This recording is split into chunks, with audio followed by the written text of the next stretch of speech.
Hello world, I'm Kyrib. Today I want to share with you an exciting feature I've discovered in the app Pixelorama, which if you don't know is an app specifically designed to create pixel art. When I was looking at the website, this line caught my eye. 3D layers that allow you to bring 3D shapes and models into your 2D canvas. Wait, what? As far as I know, this is the only pixel art program that has the ability to use 3D models. There are not many tutorials on how to do it though, so in this show I'm going to walk you through the steps of making 3D pixel art. Real quick, this is not a tutorial on 3D voxels, which are a very different thing, I think. Apparently Pixelorama can also do voxels, so maybe I'll do a show on that one also, once I learn what a voxel is. Okay, let's begin.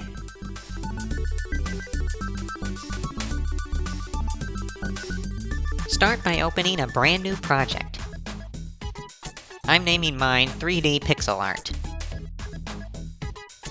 I suggest picking a high-resolution template at first. A large canvas size helps make working with the 3D objects easier when you're first learning. I'm also going to make the background color blue, so it's really easy to see the 3D objects.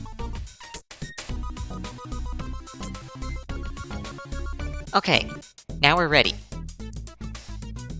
Your portal into the world of 3D is the 3D layer. To create one, click on the little down arrow on the Create New Layer button.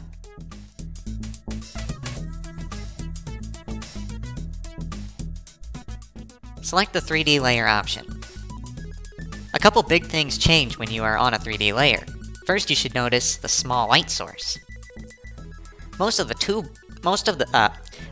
toolbar tools are gone, and this new one is available called the 3D Shape Edit tool.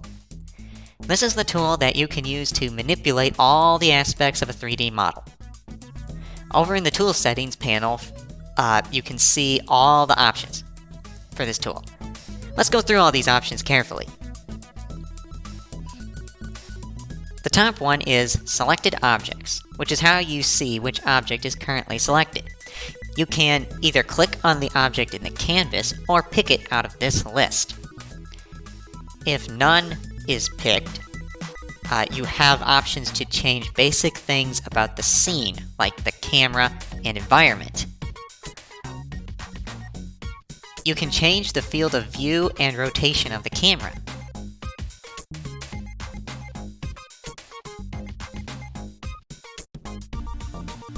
If I select the directional light, I can now move it around. Clicking inside the white box allows me to move the light around orthogonal to the camera view. Clicking one of the arrow tips locks the movement to that particular axis. Red is the x-axis, green is the y-axis, and blue is the z-axis. Clicking one of these colored curved segments rotates the object along that axis. You can also do the same transform operations using the numbers and sliders in the tool settings.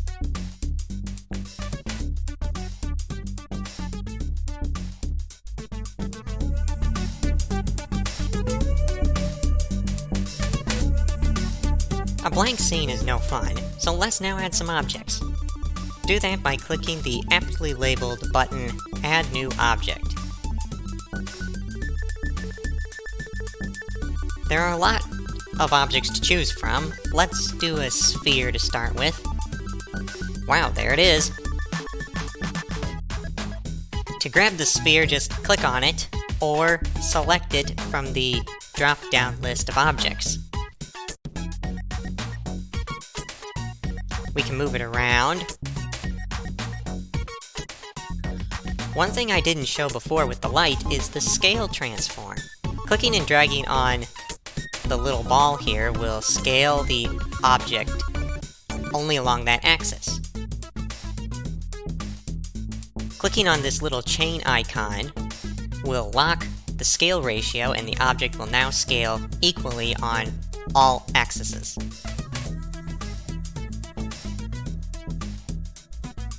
And of course, you can change independent transforms with these sliders and numbers. We also have some, options for changing how the mesh of the object appears, but I'm not really sure what all of these controls do at the moment. Alright, but let's add some more objects.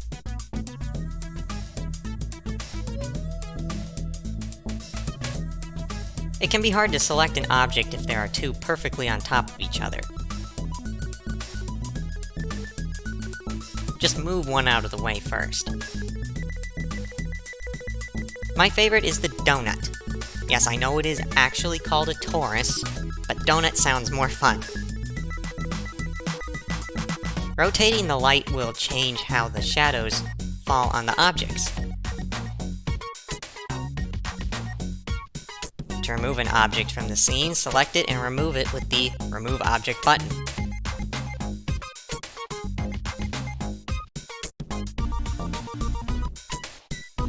If you want to change the colors of the objects right now, it's a little counterintuitive, in my opinion.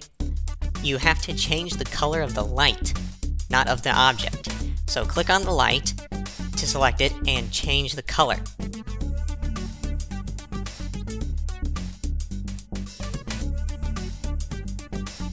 Since the light controls the color, all objects in that 3D layer will get the same color. So if you want to have another colored object, you have to make a second 3D layer.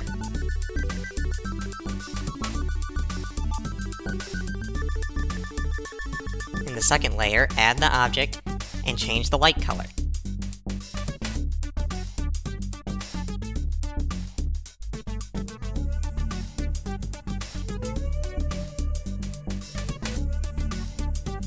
I know this is hard to believe, but this is really pixel art.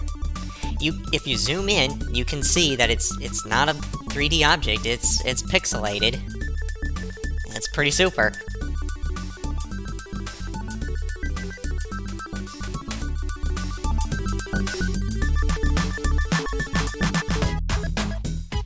Now I want to show you guys how you can import your own custom models and objects into Pixelorama. This is a really super feature, and I don't think many people know you can do this. Please follow along if you'd like. I'm gonna start by making a new project and setting up the 3D layer.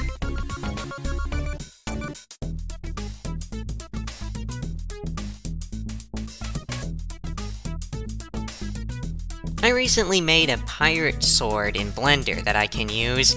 Let me load it up. Pretty good, huh? I use this image here as a reference. This is one of my first 3D modeling projects I've done. So if you have a 3D model in Blender that you want to use, the first thing you need to do is export it as an OBJ file. I'm gonna go over to the File drop-down and click on the Export button and select the Wavefront or .obj option. It will bring up this menu where you can decide where you want to export it to. I'm just going to do my home folder. And if I load up a file explorer now, you can see the object file and another file called the material file. And it's really important to have the material file in the same folder with the object file, or else Pixelorama can't load it properly. When I was researching for this video, I couldn't get my custom object to load right, and since I couldn't find any info online about it, I asked the developers. I was really surprised at how fast he got on this issue. It wasn't even a day, and he told me that if there was no material file, it wouldn't load right, but that he had committed a change that should fix this in the future. So thanks a ton to the developers for helping me get this working. Okay, back into Pixelorama. The way to import your object file is to activate the 3D layer, go over to the Add Object button, and right at the bottom, you should see an option for Custom Model. Click on that, and it will open a file explorer, select the object file, and wham! We've got a pirate sword.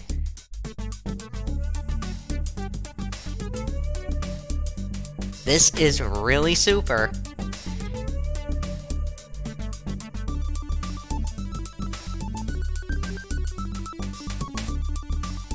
For some extra flair, I'm going to draw a little sparkle on the blade. You have to do that on the ordinary pixel layer, because you can't draw on a 3D layer.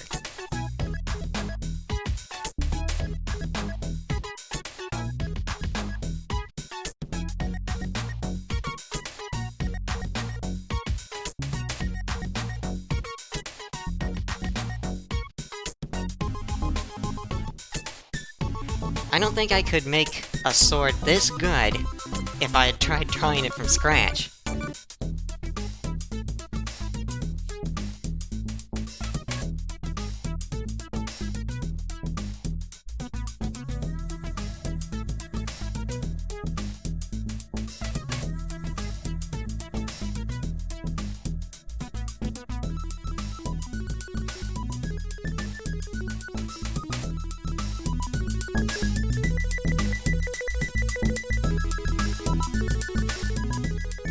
This doesn't just work for your own models, by the way. This also works for any .obj file at all. That means we can import pre-made models from online sources too.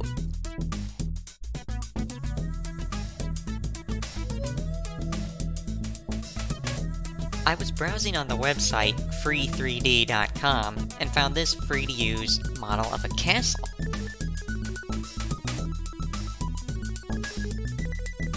It comes as an .obj file, so it should work.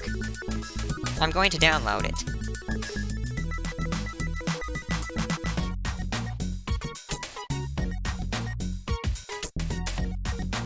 Now in the Downloads folder, I have the zip file. I'll open it.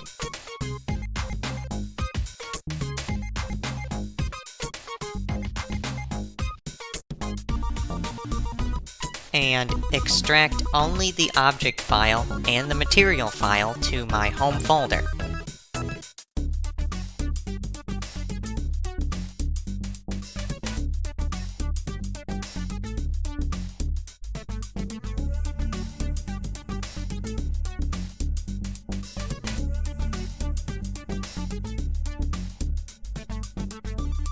Now back in Pixelorama, do the same process as before. Select the 3D layer, add a new custom model, and open the castle.obj file. We are now inside the castle. This doesn't even look like a 2D pixel art program anymore, but the entire 3D object is loaded in and pixelified, is that a word? So it becomes projected as a flat 2D sprite. You might be wondering, does animation work with 3D layers? It sure does.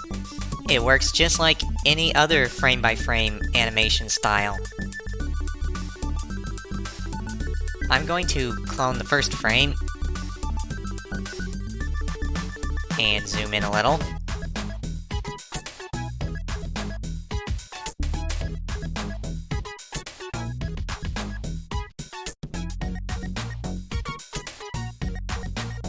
And I'll keep doing this until I'm inside the castle.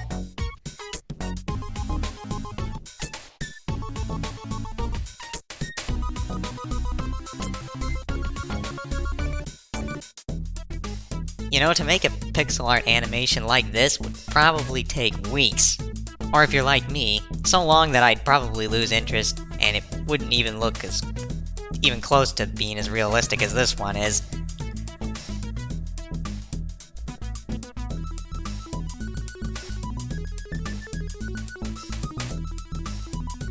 Well, I hope you guys liked the 3D pixel art demonstration and learned something. Why don't you try it out for yourself? Maybe you'll find new ways to incorporate 3D models into your next pixel art drawing or game project. That's it for today, so until next time.